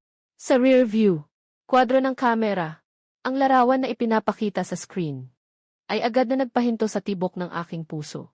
Isang makapal na mist na may kakaibang asul-puting kulay. Ipinapakita ng radar na ang temperatura sa loob ng mist ay hindi minus 80 degrees, kundi malapit sa hangganan ng pisika. Absolutong zero. Ay yelo ng kamatayan. Gaano kabilis ang bagay na ito? Hindi bababa sa 120 kilometro bawat oras. Binigay ng tatay ang marahas na paglipat sa drive. Sinigurado niyang nakapindot ang paa sa accelerator. Isang 30 toneladang truck na may gulong. Sa plaza ng serbisyo, mabilis na nag-ikot sa lugar. Bumalik ng mabangis sa pangunahing kalsada. Lahat ay bumalik sa kanilang upuan. Ilagay ang seatbelt. Ang bilis ng sasakyang ito ay 100 kilometro. Hindi natin kayang talunin ang yelo at ulap. Kahit hindi natin kayang talunin, kailangan pa rin tayong tumakbo. Sinigurado ng tatay na pinipindot ang accelerator. Sa mga lubak-lubak na yelo ng pambansang kalsada, mabilis na tumatakbo. Malakas na umuuga ang katawan ng sasakyan. May paraan ba ang sistema para mapabilis ang takbo? Ang kasalukuyang armor ng sasakyan ay masyadong mabigat. Ang bilis ng truck ay umabot na sa pisikal na limitasyon. Kung kailangan ng panandali ang pagsabog ng bilis, kailangan unlock ang plasma jet, gliding wing module. Mga kinakailangan para sa pag-unlock. 500 kilo ng napakataas na purong titanium alloy. 1 toneladang aviation fuel. Kulang ang kasalukuyang materyales. Nagsara ako ng aking mga mata sa kawalang pag-asa. Sa malamig na daan na ito, saan ako makakahanap ng aviation fuel at titanium alloy? Tumingin sa harap. Bigla akong tumingin. Sa harapang salamin ng sasakyan, na nasa loob, ng hindi higit sa 2 kilometro na kalsada. Sa unahan, ay may lumitaw na nakakatakot na hadlang. Iyon ay isang napakalaking tulay na tumatawid sa ilog. Ngunit nakamamatay ito. Gitnang bahagi ng tulay ay ganap na naputol. Isang malawak, na walang hangganan na itim na kailaliman. Ang humaharang sa ating daraanan. Sa likuran ay nakamamatay, na may bilis na 120 kilometro kada oras ng ganap na nagielong hamog. Ang sasakyang ito ay kakakumpleto lamang ng pagliko sa espasyo. Nagdadalang mahalaga. Mga haliging bakal ng berdeng pag-asa, na malupit na pinilit sa isang sitwasyong walang buhay. Sa radar screen, ang grupong iyon ay kumakatawan sa ganap na zero, na kayang biglang magyelo ng bakal sa kamatayan. Nasa likuran ng aming sasakyan. Wala ng 5 kilometro. Anong ginagawa mo? Baka mahulog ka. Tumingin ka sa harap, dulo ng tulay. Sundan mo ang direksyong itinuturo niya. Sa kabila ng hangin at nyebe. Sa wakas, nakita na. Nakatago sa makapal na nyebe ang gilid ng nasirang tulay. Ano ba ang narito? Isang napakalaking helicopter na may kulay militar na camouflage. Na panghimpapawid. Ang mga rotor nito ay nabali na. At ang buntot ay baluktot. Kalahating katawan ng helicopter ay nakabitin sa gilid ng nasirang tulay. Nanginginig at malapit ng bumagsak. Malinaw na ito ay sa simula ng matinding lamig. Sinusubukang magsagawa ng rescue sa tulay na ito. O bumaba. Ngunit tinamaan ng matinding panahon at nawasak. Ang helicopter ng militar sa ibabaw ng tulay. Ang balangkas ng helicopter ay gawa sa mataas na lakas na titanium alloy. Sa tangke, siguradong may aviation fuel. Little Moon. Maghanda ng bumaba. Ito lang ang tanging paraan namin. Sa loob ng hindi higit sa 1 metro mula sa wreckage ng helicopter. Hindi higit sa 1 metro mula sa wreckage ng helicopter. Pinindot ni Papa ang preno ng buong buo. 4 na mabigat na truck na may triangular na gulong. Sa ibabaw ng yelo, matinding pagkikiskisan. Nagbuga ng maraming mga spark at yelo. Ang issue ay may malaking inertsya. Humahagis pasulong. Bumaba ka. Mabilis. Wala akong oras para mag-isip. Itinulak ang mabigat na pinto ng sasakyan. Ang malakas na hangin ay may kasamang yelong piraso. Bigla akong binuhat pataas sa lupa. Gamit ang kamay at paa ko. Nagsusumikap na. Tumakbo papunta sa bangkay ng helikopter na parang lulon-lulon. May 2 minuto pa. Ang yelong ulap ay 3 kilometro ang layo. Sumalubong ako sa malaking katawan ng helikopter. Nakabukas ang pinto ng cabin. Punong-puno ito ng makapal na yelong nakapaligid. Bahagyang nakikita ang ilang mga bangkay na nakasuot ng uniforme ng piloto. Hinahawakan ng mainit nilang palad. Nang matibay na kapit sa malamig na titanium na panlabas na kabitan ng helikopter. Sistema. Lulunok. Kasama ang tangke, nilamon na rin. Natuklasan ang napakataas na halaga ng pisikal na material. Militar na antas na titanium alloy, 800 gramo. Carbon fiber composite, 200 gramo. High purity aviation kerosene, 1.2 tonelada. Natuklasan na ang host ay nasa napakalubhang banta ng kamatayan. Pinipilit na i-activate ang supercharged na mode ng paglunok. Agad na nawala ang mga labi ng helikoptero. Naiwan na lamang ang ilang mga katawan na nahulog sa niebe sa gilid ng nasirang tulay. Naabot na ang kinakailangang supply ng materyales.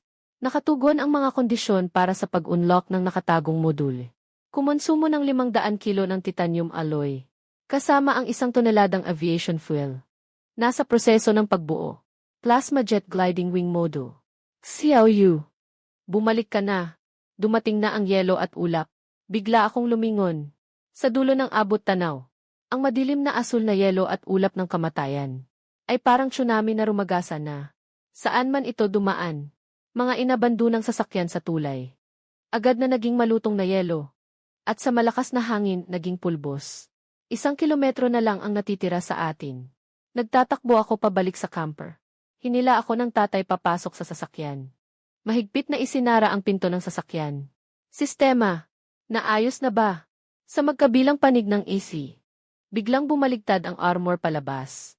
Mabigat na glider wings ay lumabas mula sa magkabilang panig ng sasakyan. Samantala, ang armor sa likod ng sasakyan ay pumutok. Malalaking plasma jet engine nozzle. Nakalantad sa hangin. Natapos na ang pagbabago. Naka-online na ang plasma jet glider wing. Babala, ang modulo na ito ay kumukonsumo ng enerhiya. Kasalukuyang aviation fuel. Sapat lamang para sa isang limitadong jet na 15 segundo. 15 segundo. Sapat na. Lahat. Bumangga sa ulo.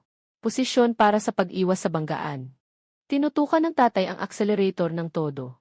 Kasabay ng matinding pagpindot sa bagong lumitaw na pulang spray button sa gitnang konsol. 4 na plasma jet engine. Biglang pinaputok. Nakakatakot na asul na buntot ng apoy. Sumusuka mula sa likod ng sasakyan. Higit sa 10 metro ang haba. Biglang natutunaw ang yelo at snow sa likod ng motorhome. Naging singaw. 30 toneladang bakal na dambuhala. Sa ilalim ng matinding puwersa. Kahit ang mga gulong ay natanggal na sa yelong ibabaw. Diretsyong tumalbog sa gilid ng tuluyang naputol na tulay. Patungo sa bangin ng ilog na halos 100 metro ang lapad. Matapang na tumalon palabas. Sa eksaktong sandali na tumalbog kami mula sa tulay. Yung ulap ng yelong kamatayan na umaabot sa 120 kilometro dumaan sa amin. Sa lugar kung saan kami kanina lang nakadaong. Nakita ko sa salamin ng rear view na ang matibay na tulay na tumatawid sa ilog. Sa sandaling nakatagpo ito ng hamog na yelo. Ang bakal at semento ay agad na naging marupok na yelo at bumagsak ng malakas. Nahulog sa kailaliman. Si Chen sa front seat ay sumigaw. Ang issue ay nasa hangin. Nawala ng traksyon sa mga gulong. Napakalaking bigat. Simulang hilahin tayo pababa. Itong 30 toneladang isi ay talagang hindi ka pani-paniwalang lumilipad sa hangin. Babala. Malapit nang maubos ang panggatong ng eroplano. Magsasara ang jet engine sa loob ng 1 segundo. Ibigay mo sa akin. Biglang nawala ang plasma na buntot ng apoy. Nawala ang puwersa ng sasakyan para umusad. Sa huling 2 metro mula sa tulay sa kabila, nakalapit na tayo. Ang harap ng sasakyan ay biglang bumagsak. Ang mga gulong ng sasakyan sa harap ng chassis ay tumama sa gilid ng tulay na nasira sa kabilang pampang. Ang katawan ng sasakyan ay matinding nakatagilid. Ang likurang bahagi ng sasakyan ay nakabitin sa ibabaw ng ilog. Mukhang malapit ng bumaligtad. Ang mga gulong ay kumagat sa lupa. Pinindot ang accelerator. Ang 2 set ng triangular na gulong sa harap. Sa sirang konkreto at yelo, nagmamadaling humuhukay, na naglalabas ng nakakabinging tunog ng metal. Ang mga pang-akyat sa likod ng truck ay mahigpit na kumakapit sa ibabaw ng tulay. Napilit na hinihila ang nakalaylay na likurang bahagi ng katawan ng sasakyan, na naggangalit na gumagapang pasulong. Sa wakas, ganap na naituwid ang sasakyan. Tahimik na tahimik sa loob ng sasakyan. Tanging ang mga gulong lamang ang dahan-dahang umiikot, na may tunog na nagkikiskisan. Nagtagumpay tayo. Nakatawid tayo sa daang-daan metrong lalim. Ganap na naiwaksi ang ulap ng kamatayan. Nakatagilid ako sa upuan. Basang-basa ng pawis. Binitiwan ni Mama ang kamay ko. Humihingal ako ng malalim. Si Chenje ay matinding sumusuka. Binitiwan ni Papa ang manibela. Ang kanyang mga kamay ay nanginginig ng labis. Tatay, baka. Ang mukha ng tatay ay sa wakas ay humupa. Pinapalo niya ang manibela. Mas astig ang sasakyan na ito. Sistema. Salamat sa iyo sa pagkakataong ito. Ang sistemang ito ay sumusunod sa prinsipyo ng pantay na kapalit. Nagbibigay ang host ng material. Nagbibigay ang sistema ng posibilidad ng kaligtasan. Nasa tulay ang camper. Dahan-dahang umaandar paakyat. Kahit na tuluyang umalis na tayo sa sakop ng lungsod D. Pumasok na tayo sa Interstate Highway papuntang timog. Tatay, nasaan na tayo ngayon? Maingat na binukas ni tatay ang papel na mapa. Tumingin sandali. Pumasok na tayo sa hangganan ng lalawigan ng Il. Nasa humigit kumulang 700 kilometro pa tayo. Mula sa geothermal refuge ng lalawigan ng Il. Ngunit, ang susunod na daan, maaaring mas mahirap kaysa kanina. Bakit? Lalawigan ng Il. Isang kilalang lalawigan sa buong bansa na may malakas na industriya. At isa ring malaking lalawigan sa populasyon. Dumating ang matinding lamig. Tiyak na dito ang pangunahing apektadong lugar. Hindi lang maraming mga lumang sasakyan ang nagkakandautang sa kalsada. Mas nakakatakot pa ay ang mga nakaligtas sa mga lugar na maraming tao para makuha ang makakain. Ang mga mabubuhay ay magiging mga hayop. Umiti ang tatay. Inilabas niya muli ang malaking Damascus na pambutas ng bato. Ibinalik ito sa kanyang baywang. Mula ngayon, maliban sa koleksyon ng mga basura at gasolina na kailangan ng sistema, bawal lumapit ang sinumang buhay sa sasakyan ng mas malapit sa 1 metro. Chenji, hindi mo na kailangang magpaalam. Diretsong gamitin ang pana para pumatay. Mabigat ang mga gulong ng camper. Dumadaan sa matigas na yelong sa boundary marker. Malapit nang pumasok sa tunay na madilim na kagubatan. Sa ikalawang araw sa Chi Province, medyo huminto ang bagyo at niebe. Ngunit ang temperatura ay hindi tumaas. Nanatiling nakadikit sa -78 degrees. Unimog, ang all-terrain na truck, sa nagyayelong interstate highway, ay maayos na umuusad. Si Chen ay nakadapa sa bintana ng sasakyan. Hawak ang compound bow sa kanyang kamay. Tatay, mukhang wala ng daan sa harap. Isang bundok ito. Nawala ang ngiti ng tatay. Kinuha ang walkie-talkie. Xiao Yu. Tatay, dadaan tayo sa mga bundok ng taihang sa unahan. May isang 8 kilometrong madilim na lagusan sa Black Wind Ridge. Lagusan. Isang maginhawang daan sa panahon ng kapayapaan. Ngunit sa matinding lamig, ito ay isang nakamamatay na bitag. Tahimik ang mga gulong. Agad na nag-utos ang tatay. Pagkalipas ng 1-0 minuto, ang napakalaking kalahating bilog na pasukan ng lagusan. Lumabas sa paningin. Hindi natabunan ng malaking niebe ang pasukan. Sa halip, marahas itong pinatibay ng tao ng isang dambuhalang mure. May tao. Pinindot ni Papa ang preno. Huminto ang van sa mga 300 metro mula sa pasukan ng tunel. Papa, may liwanag ng apoy sa loob ng tunel. Sinundan ko ang direksyon na itinuro ni Chenje. Sa pamamagitan ng puwang ng malaking kabayo. Bahagyang nakita ko sa kailaliman ng tunel. Ang kumikislap na mahihinang apoy. Ang tunel ay nasa loob ng bundok, na makakapigil sa hangin at niebe. Ang temperatura sa loob ay tinatayang nasa -40 degrees. Para sa mga walang kagamitan sa pag-init, ito ay perpektong kanlungan. Mag-ikot ba? Hindi maiiwasan. Kailangan mag-ikot ng 400 kilometro sa daan sa bundok. Hindi sapat ang gasolina. Kailangan talagang dumaan. Xiao Yu. Kaya bang mabuksan ng sistema ang malaking kabayo? Agad kong inilabas ang panel. Kaya. Pero ang malaking kabayo ay nakatali gamit ang E-shaped steel plate. Maaaring masira ang mga anggulo kapag sinubukan. Matrap ang track. Huwag pilitin.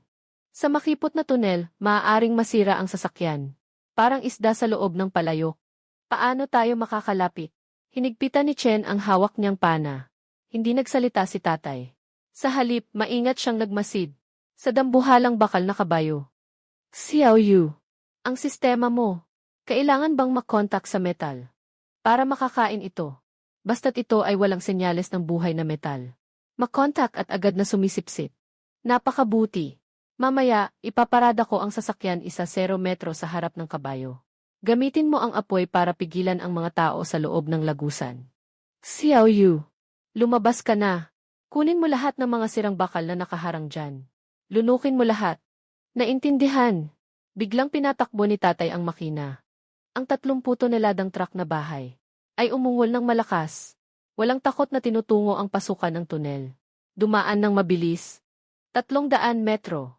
200 metro. 100 metro. Habang tayo'y lumalapit. Madalas na tunog ng mga hakbang sa lagusan. At magulong sigawan.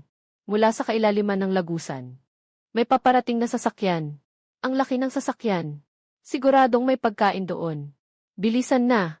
Maghanda na sa trabaho. Huminto ang camper malapit sa bakal na higanting kabayo. Eksaktong 10 metro ang layo. Simulan na. Sumigaw ang tatay. Agad kong isinara ang zipper ng aking jacket. Isinara ko ang pinto ng sasakyan. Nakatapak sa niebe. Diretso akong tumakbo patungo. Sa napakataas na 4 na metrong bakal na kabayo. May bumaba mula sa sasakyan. Babae siya.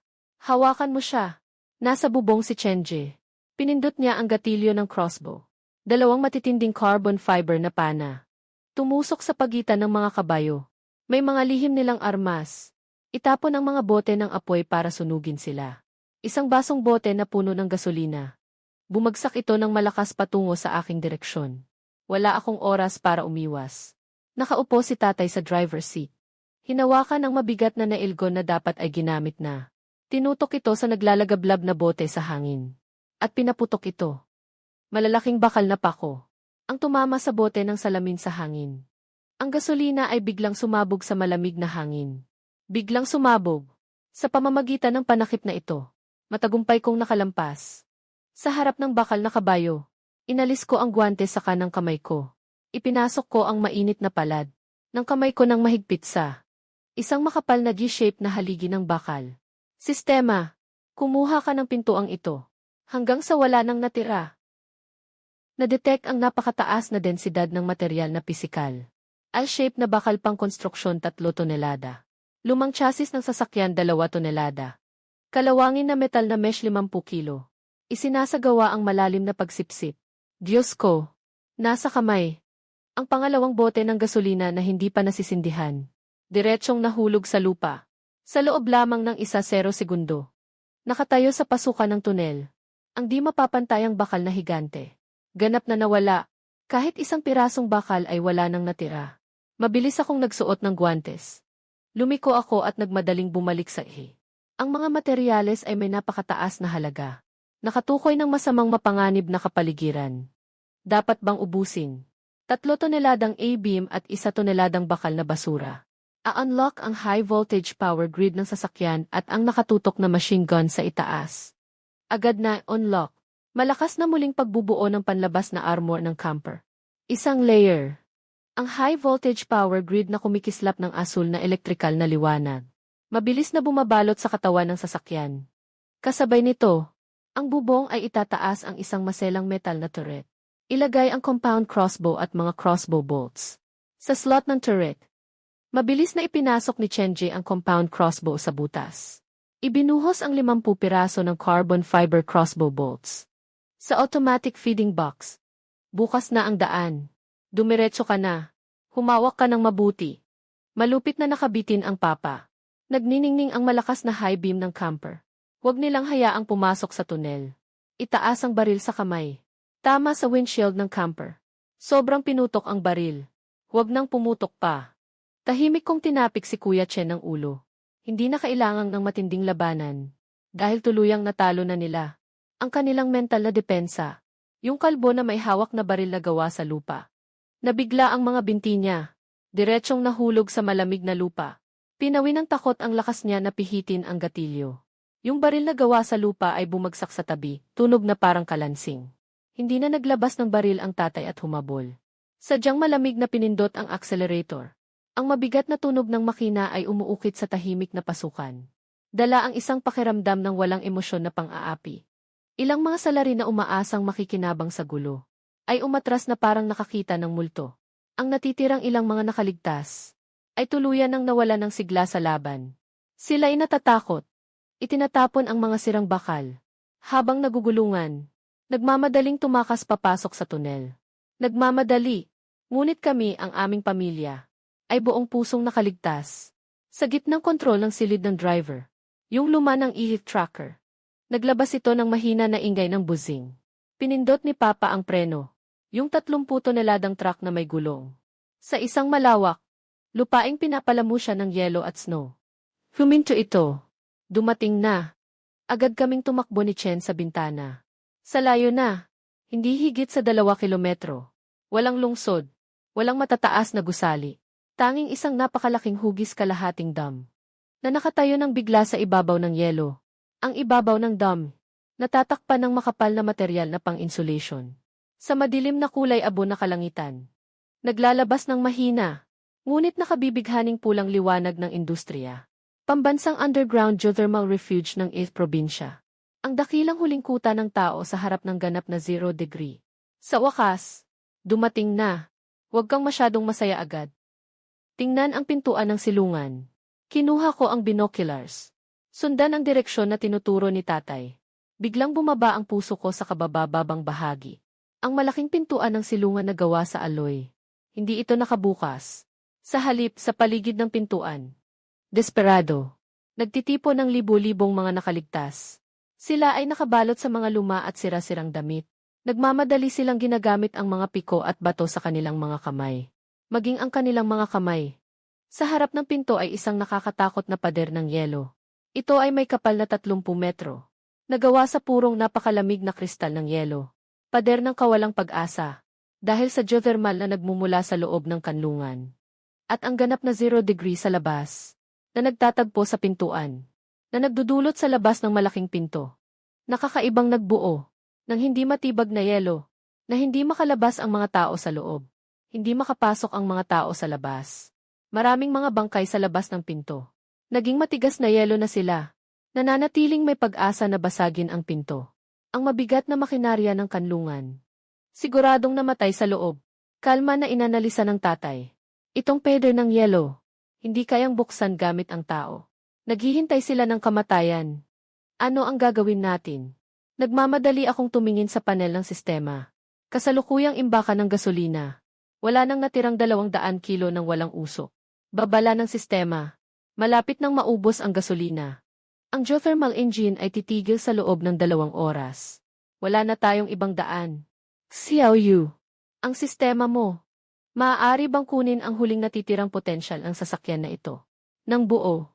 Sistema. Alisin ang lahat ng labis na panlabas na armor ng sasakyan. Lahat ng mga sirang turret ay ganap na na-disassemble. Ipinapasok ang huling 200 kilo ng walang usok na uling. Sa geothermal melting engine, a-unlock mo ang ultimate ice breaking mode. Babala, ang armor defense ay ibinaba sa 0. Ang engine ay masisira pagkatapos ng 5 minutong overclock. Ipatutupad ba ang huling protocol? Kumpirmahin. Ang makapal na panangga at turret. Biglang nagiging liwanag. Sumusugod sa harap ng sasakyan. Sa huli, nagiging isang plasma na mainit na drill. Mag-ingat kayong lahat. Itataas ni Papa ang pinakamataas na gear. Ipipilit niyang nakapreno ang gas hanggang sa huli. Tungo sa 30 metrong makapal na pader ng kawalang pag-asa. Nagsimula ng isang malupit na pagsugod ng kamatayan. Nakakakilabot na mataas na temperatura. Agaran nitong pinatulo ang matigas na yelo. Naging makapal na singaw sa mataas na temperatura. 1.0 metro 20 metro. 10.0 25 metro 2. 25 metro. Ang malalakas na alarma ng sistema ay nakakabinging. Si Papa ay baliw na pinapalo ang manibela. Wasakin mo ito. Kasabay ng malinis na tunog ng pagbasag. Isang 30 metrong makapal na pader ng yelo ay brutal na nawasak. Ang issue ay may makapal na singaw at naglalagablab na kumukulong tubig. Nabasag ang yelo sa galit. Nagtagumpay tayo. Ganap na nawasak ang daan ng buhay. 10 segundo pagkatapos mamatay ang makina. Dahan-dahang bumukas ang malaking pintuang haluang metal. Nabigat na humiwalay sa magkabilang panig. Isang daloy ng init. Isang daloy ng init. Dala ang matinding amoy ng disinfectant. At amoy ng langis. Malakas na sumabog. Komportable siyang lumundag mula sa sasakyan.